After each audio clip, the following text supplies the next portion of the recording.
Halo sahabat-sahabatku sempat luar biasa dimanapun berada. Sungguh bersyukur berjumpa kembali dengan saya Windy Dwinantio. Dan sungguh senang sekali ya pada kesempatan kali ini saya bisa kembali hadir untuk menyapa dan berbagi kepada sahabat-sahabatku semuanya. Dan saya ucapkan terima kasih yang sebesar-besarnya kepada sahabat-sahabatku yang masih setia dan tetap stay di channel saya ya, channel Windy Dwinantio ini. Dan saya ucapkan selamat datang bagi yang baru datang dan harapannya bisa merasakan kebermanfaatan apa yang saya bagikan.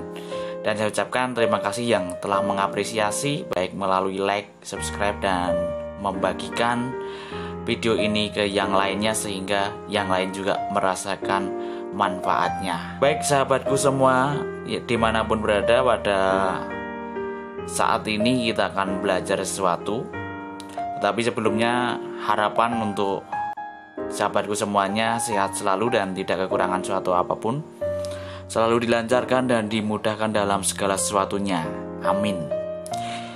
Pada kesempatan kali ini kita akan belajar yang berkaitan dengan hal yang kemarin sudah kita bahas, yaitu mengenai minat bakat, dan ini masih ada kaitannya dan masih berkesinambungan sehingga saya membahas lebih lanjut.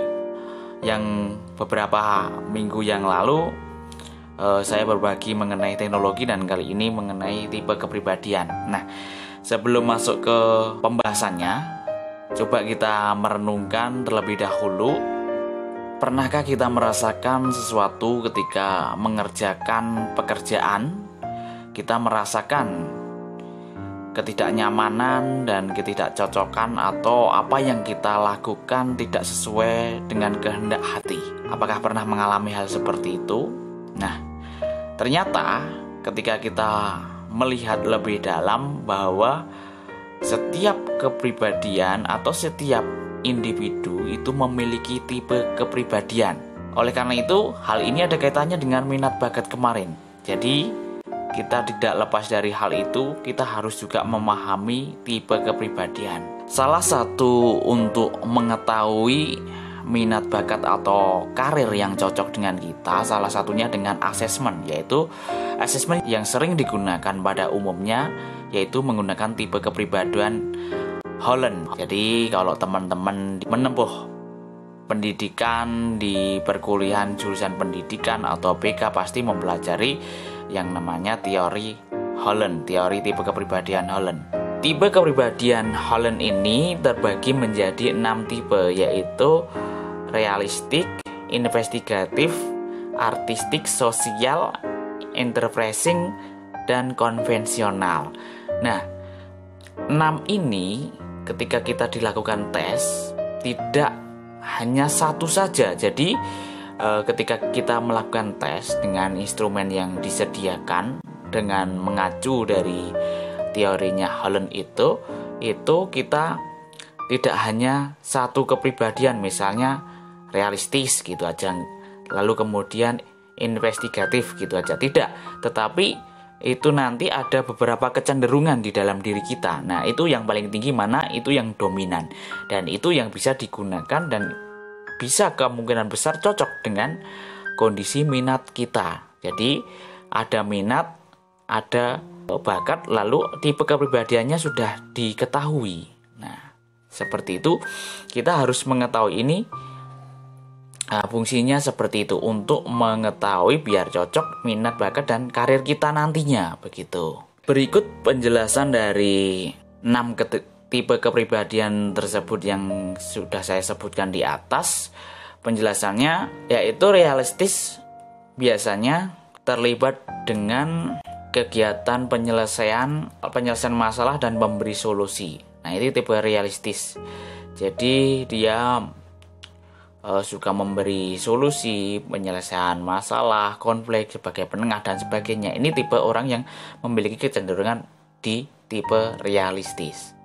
Ya, itu. Jadi kalau Anda suka membantu orang untuk menyelesaikan masalah dan sebagainya, berarti ada tanda-tandanya di tipe realistis. Itu simpelnya. Jadi teman-teman nanti bisa lebih baca detailnya. Saya memberi singkatnya, ringkasnya saja ya. Nah, investigatif ini penjelasannya terlibat dalam kegiatan yang selalu memunculkan ide-ide dan pemikiran yang luas. Jadi ini cocok dengan pekerjaan-pekerjaan yang tim kreatif gitu ya, yang selalu setiap jam atau bahkan beberapa menit sekali memunculkan ide-ide kreatif yang dituntut. Misalnya di perusahaan tertentu yang membutuhkan ide-ide kreatif, ini harus membutuhkan orang-orang yang seperti ini tipenya. Tipe investigatif ini sangat diperlukan gitu ya, karena ketika ide kreatif itu tidak muncul juga tidak bisa berjalan kegiatan. Misalnya kayak televisi itu membutuhkan orang-orang kreatif. Nah, salah satunya seperti itu. Lalu setelah investigatif, artistik ini jelas dari kata-katanya pastinya berkaitan dengan bentuk, desain dan pola ya. Jadi tipe kepribadian ini pastinya terkait dengan kemampuan tingkat keseniannya seseorang ya, kemampuan seni seseorang. Jadi kemampuan seni seseorang atau kemampuan seseorang dalam mengekspresikan ya, dalam mengekspresikan suatu hal baik dalam bentuk maupun dalam tulisan tertentu. Nah, itu artistik. Jadi kemarin ketika membicarakan minat itu ada kecerdasan ya. Kemarin ada beberapa itu juga ada termasuk musikal. Nah, itu hubungannya juga tipe kepribadian hal seperti ini. Ini berkesinambungan. Jadi teman-teman kita melajari ini tujuannya seperti itu. Lalu selanjutnya sosial, jelas ya. Kalau sosial terlibat dalam kegiatan berhubungan dengan komunikasi, misalnya mengajar. Jadi seperti guru atau instruktur, pendidik, apapun itu pasti dia tipe kepribadian sosialnya tinggi. Nah, jadi tapi nggak mungkin ya setiap individu itu memiliki keenam-enamnya ini tinggi semua. Pasti ada di mana kecenderungan itu yang paling tinggi gitu. Jadi tidak bisa keenam-enamnya itu diminta tinggi semua kayak gitu. Jadi pasti ada mana yang paling dominan. Itu nanti seperti berurutan ya. Yang satu misalnya mana, yang satu misalnya artistik, berarti dia kemampuan untuk artistiknya tinggi gitu.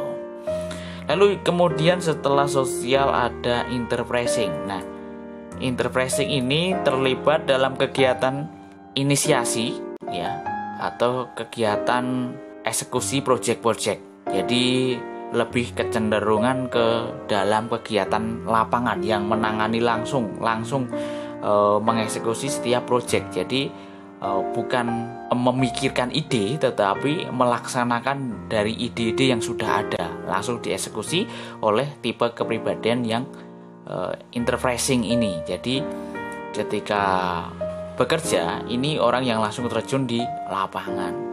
Jadi misalnya langsung mengeksekusi project event kegiatan gitu ya, sebagai IO tapi di lapangannya, bukan ide, bukan kreatifnya gitu. Itu di tipe interpressing.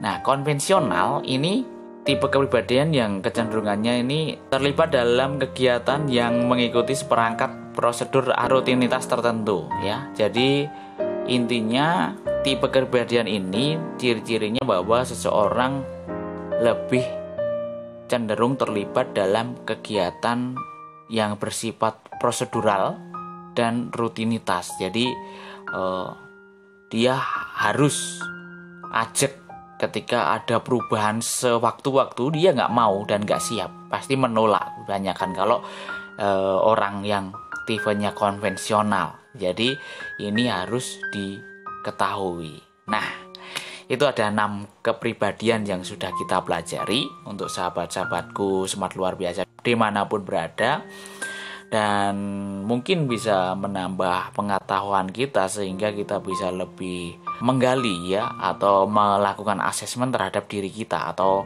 saudara kita untuk mengetahui tipe kepribadian yang mungkin cocok, yang sesuai dengan minatnya dan sesuai dengan karirnya, itu selalu dipenuhi gitu ya asesmen itu, karena untuk mendukung apa yang kita lakukan. Jadi biar tidak ada rasa yang tadi saya sampaikan di awal, rasa yang mungkin tidak nyaman, tidak cocok, tidak sesuai dengan pekerjaannya gitu ya. Meskipun minat juga ada minat, tetapi kok nggak cocok. Nah itu perlu ditanyakan tipe kepribadiannya apa kan gitu. Makanya perlu mempelajari hal ini. Mungkin itu sahabat-sahabatku smart luar biasa yang dapat saya bagikan. Saya ucapkan terima kasih untuk sahabatku semua yang mendengarkan hingga akhir ini. Dan untuk kali ini saya menjelaskan menggunakan PowerPoint ya. Semoga bisa lebih bermanfaat dan berguna untuk yang lainnya juga. Mungkin itu, saya Vindi Dwinantio, salam smart luar